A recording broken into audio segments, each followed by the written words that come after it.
네, 이제 두 번째 수업입니다. 두 번째 수업에서는 우리 채권에 대해서 조금 이해도를 높이기 위해서 제가 사례를 하나 들어서 채권의 구조에 대해서 설명을 한번 드려보겠습니다.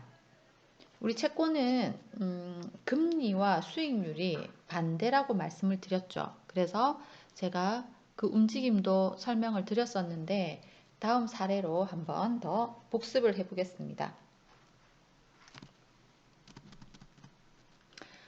A라는 사람이 1,000만 원어치의 채권을 샀습니다. 이 채권의 만기는 5년이고요.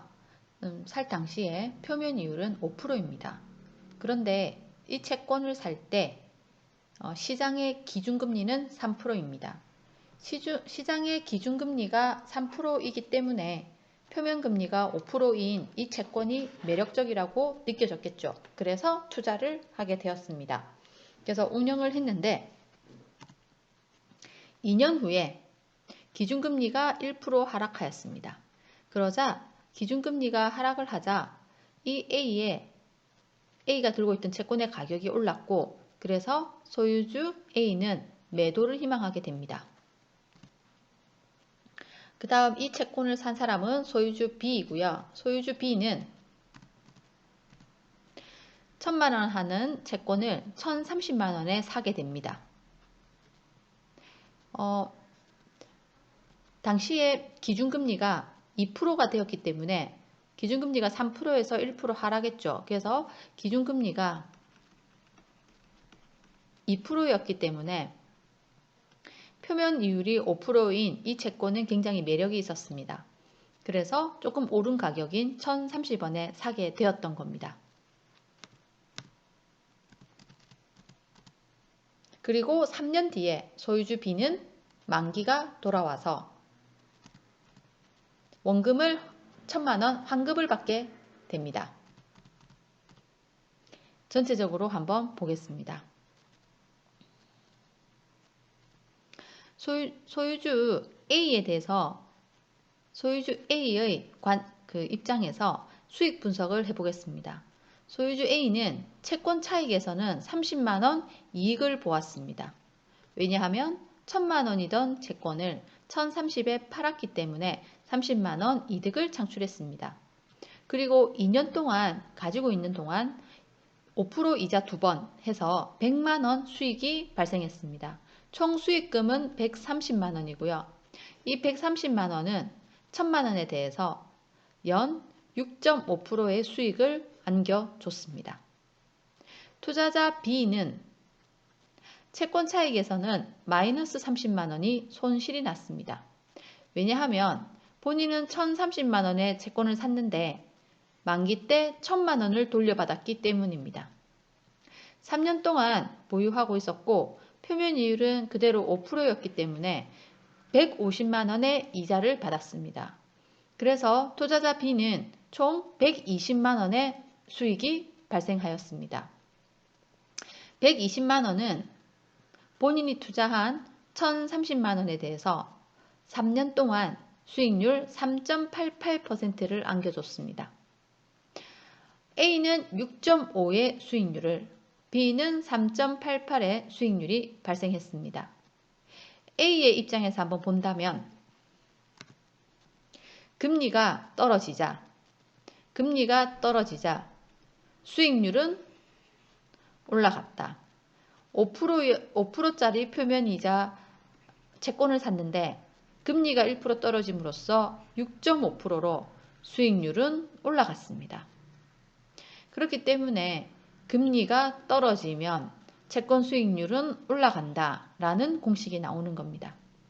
그리고 또 한 가지, 채권에 투자하면 이렇게 시세 차익을 볼 수도 있고 이자 수익을 볼 수도 있습니다. 채권은 보유하고 있는 동안 이자를 받고요. 또 팔면 시세 차익도 생길 수 있습니다.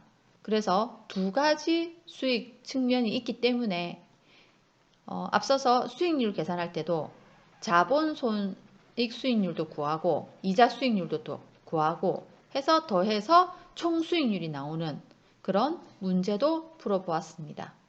그래서 채권 투자의 구조를 이해하고 계시면 굉장히 도움이 될 것입니다.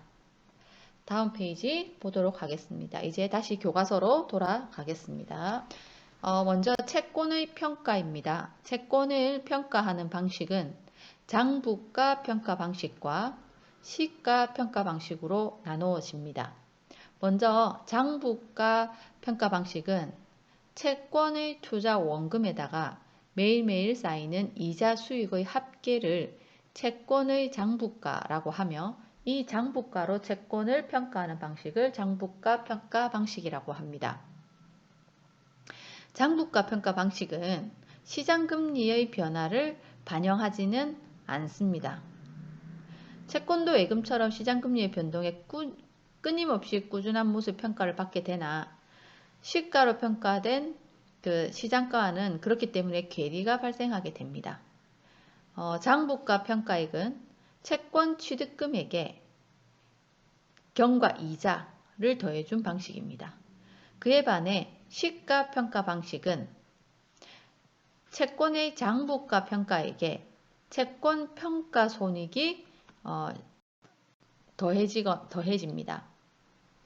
일반적으로 채권의 평가는 시가평가가 원칙입니다.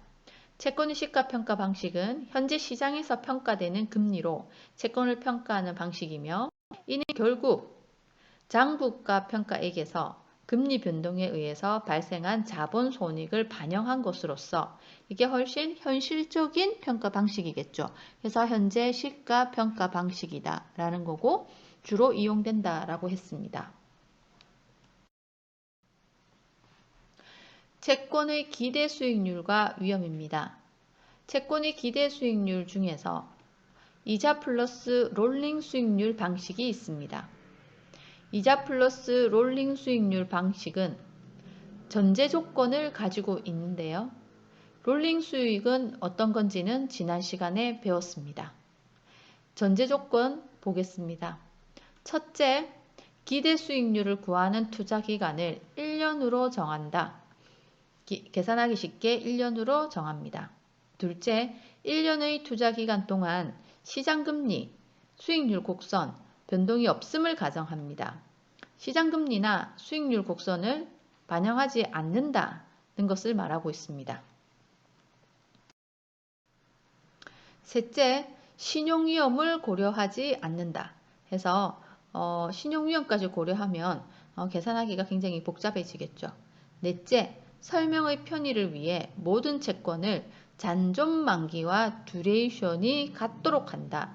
그러니까 잔존 만기가 듀레이션과 같다라고 생각하고 차이 없이 계산한다 라는 겁니다. 왜냐하면 듀레이션으로 계산하면 또 복잡해지겠죠. 그래서 그냥 잔존 만기로 듀레이션으로 똑같이 사용한다 라는 거고요. 이 전제 네 가지를 가지고 계산을 하게 됩니다. 이자 롤링 수익률 방식을 통한 채권의 기대 수익률 계산입니다. 채권 기대 수익률은 1년간 채권 이자 수익률 플러스 1년간 롤링 수익률인데요. 1년간 채권 이자 수익 플러스 롤링 수익률은 이렇게 계산을 한다라고 되어 있습니다. 매입금리 빼기 1년 후의 평가금리, 처음 매입할 때의 금리 빼기 1년 뒤의 평가금리 곱하기 잔존 듀레이션입니다. 예를 들어 보겠습니다. LH 공사채 1년물 수익률이 4%라고 합니다. 근데 2년물 수익률이 5%라고 하네요. 그리고 3년물 수익률이 6%라고 합니다. 이때 각 채권의 기대 수익률 값을 구해 보겠습니다. 1년물 기대 수익률은 1년짜리이기 때문에 그냥 4%입니다. 왜냐하면 롤링이 없기 때문입니다. 4%고요. 2년물 기대 수익률은 이제 롤링 수익률이 발생하기 시작합니다. 2년물 기대 수익률은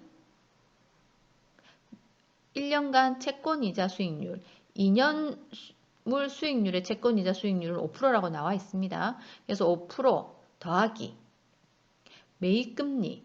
매입금리 5%죠. 2년물은 5%죠. 그래서 5% 빼기 1년 후 평가 금액입니다. 1년 후 평가 금액은 4%가 되기 때문에,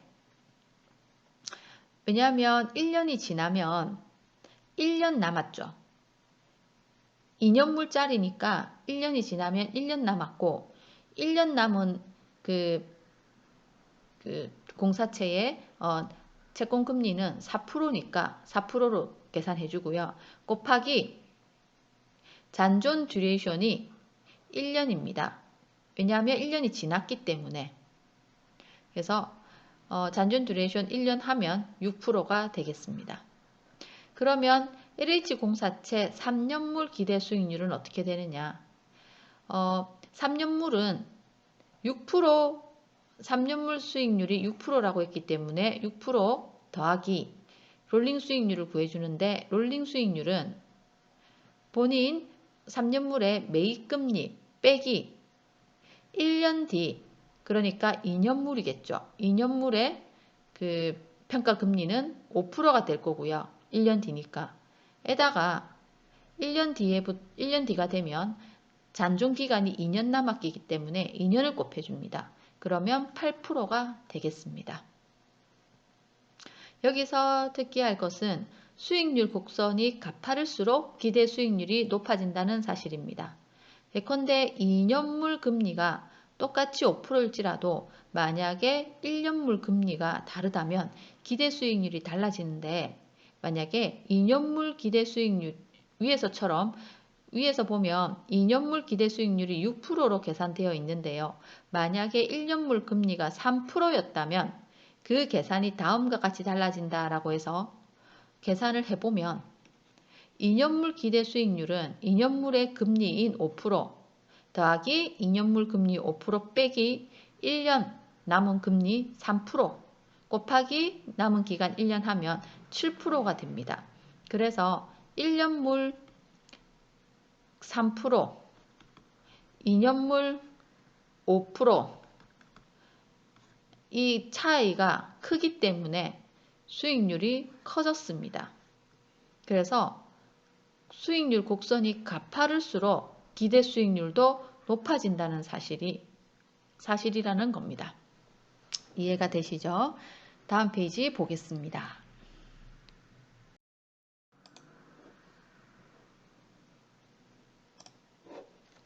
네, 다음은 이자 플러스 롤링 수익률 방식을 통한 1년간 예상 투자 수익률이 되겠습니다.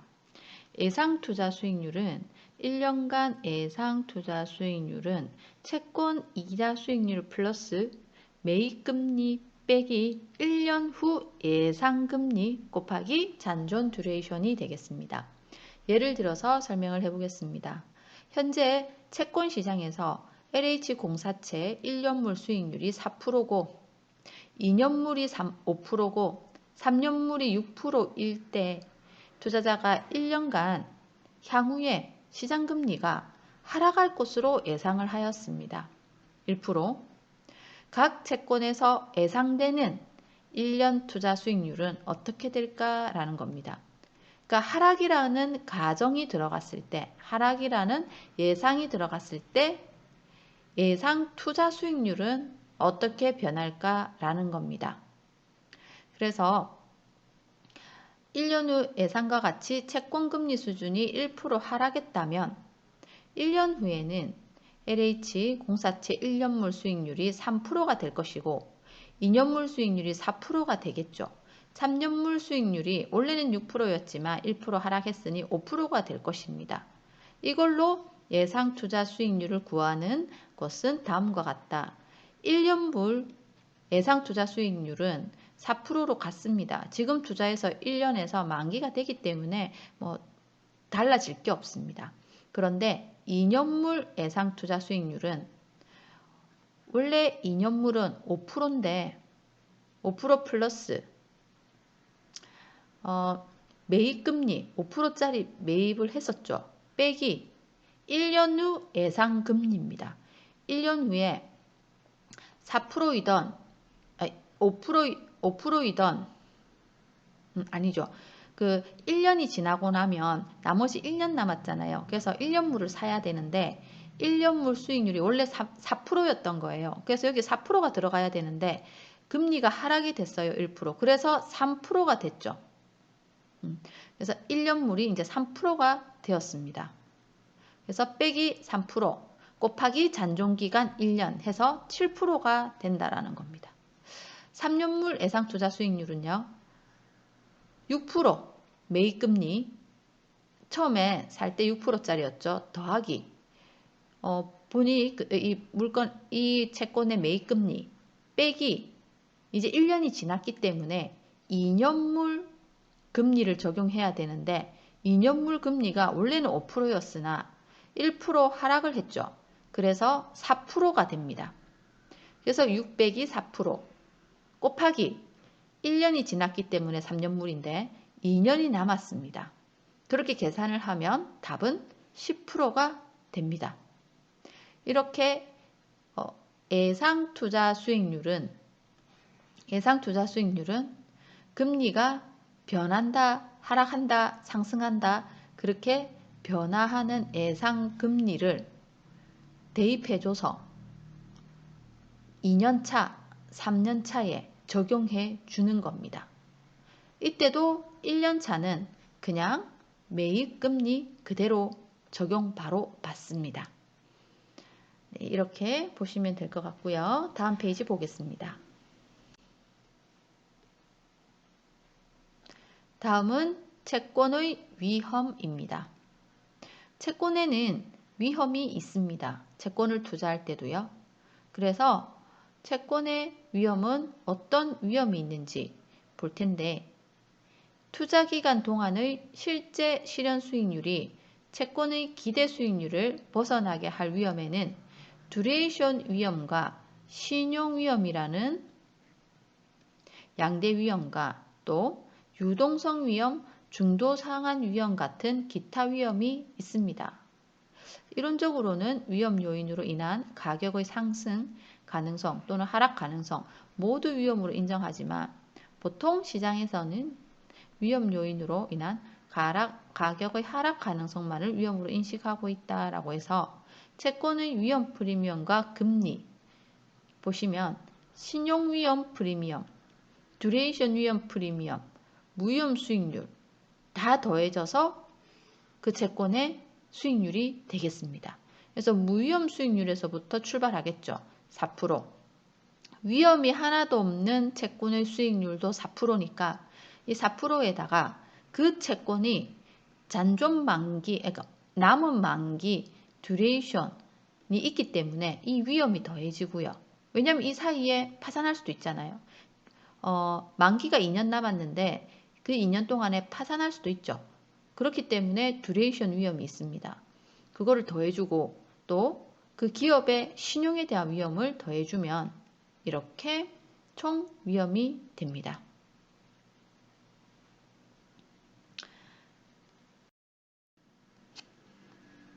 그 중에서 듀레이션 위험에 대해서 한번 보겠습니다.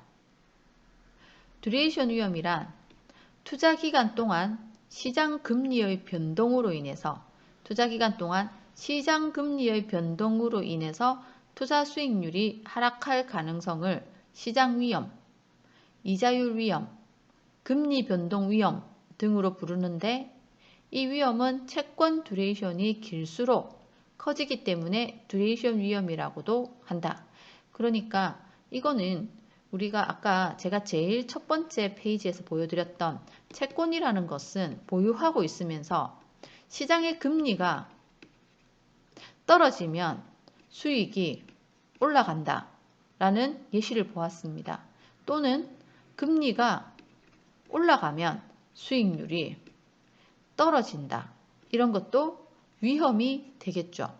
그래서 듀레이션이 길면, 즉 남은 기간이 길면 금리가 변동될 가능성도 노출이 그대로 되죠. 그렇기 때문에 금리 변동 위험 그런 게 있다라는 겁니다. 이게 듀레이션 위험이 되겠습니다. 듀레이션 위험의 크기는 보유 채권 금액에다가 보유 채권의 평균 듀레이션을 곱해주면 되겠습니다. 예를 들어서 듀레이션 1년 채권 100억 원 보다 듀레이션 2년 채권 100억 원. 내 위험이 높겠죠. 듀레이션 위험이. 그리고 듀레이션 2년 채권 100원보다는 2년 채권 200원의 듀레이션이 더 높다라는 겁니다. 제일 마지막에 보면 투자 자산의 현금 흐름이 투자자의 상황과 맞지 않아 생기는 듀레이션 위험을 미스매칭이라고 한다. 라고 해서 그 듀레이션 위험을 잘 맞추지 못하고 투자를 해서 본인과 맞지 않는 그런 상황이 발생하는 것을 미스매칭이라고 한다라고 했습니다. 그리고 채권의 위험에는 듀레이션 위험 외에도 신용 위험이라는 게 있습니다. 신용 위험이라는 것은 채권 발행자의 신용도 하락으로 인해서 채권의 가격이 하락할 가능성입니다. 부도 위험, 신용 등급 하락 위험, 신용 스프레드 위험 등이 있습니다. 다음은 유동성 위험입니다. 현금이 필요해져서 채권을 중도 매각하려고 할 때 시장에서 매수자가 나타나지 않아서 매도 못할 위험입니다. 네 번째는 중도 상환 위험입니다. 콜 옵션부 채권이 발행되기도 한다고 했는데요. 콜 옵션부 채권은 발행한 그 회사가 중도 상환을 요구할 수 있다라고 했죠. 그래서 중도 상환이 들어오면 상환을 받아야 되는 위험입니다. 그러면 내가 이제 받던 이자를 더 이상 못 받겠죠. 그래서 원래 기대했던 수익률을 얻지 못할 중도 상환 위험도 있다라는 내용입니다. 다음은 채권 투자와 운용 파트에서 채권 투자 철학까지만 이번 영상에서 보겠습니다. 세 번째 영상에서 채권 투자 전략과 채권 펀드 운영 전략 보도록 하겠습니다. 먼저 채권 투자 철학 보겠습니다. 채권 투자 철학 개요. 전망 투자 전략은 보통 모멘텀 투자 전략이라고 불리는데 경제 분석이나 시장 분위기, 뉴스, 테마, 정보, 심리 이런 것들을 등의 요소를 재료로 하며 투자자의 직관이나 영감으로 이 재료를 종합하여 자산 가격을 전망하고 이에 따라 투자하는 것을 말합니다. 전망 투자 전략입니다. 가치 투자 전략은 자산 가격을 전망하지는 않고요. 자산의 가치를 분석하고 측정합니다. 본연의 가치를 분석한다라는 겁니다. 그래서 이 측정된 가치 대비 현재 시장 가격이 낮으면 매수하고 높으면 매도한다라는 건데 이거는 뭐냐면 이 채권의 본연의 가치를 분석하니까 이 채권의 그 수익률이나 이런 것들을 분석했을 때 가치가 15,000원 정도의 가치가 있는데 지금 시장에서 13,000원에 거래가 되고 있는 거예요.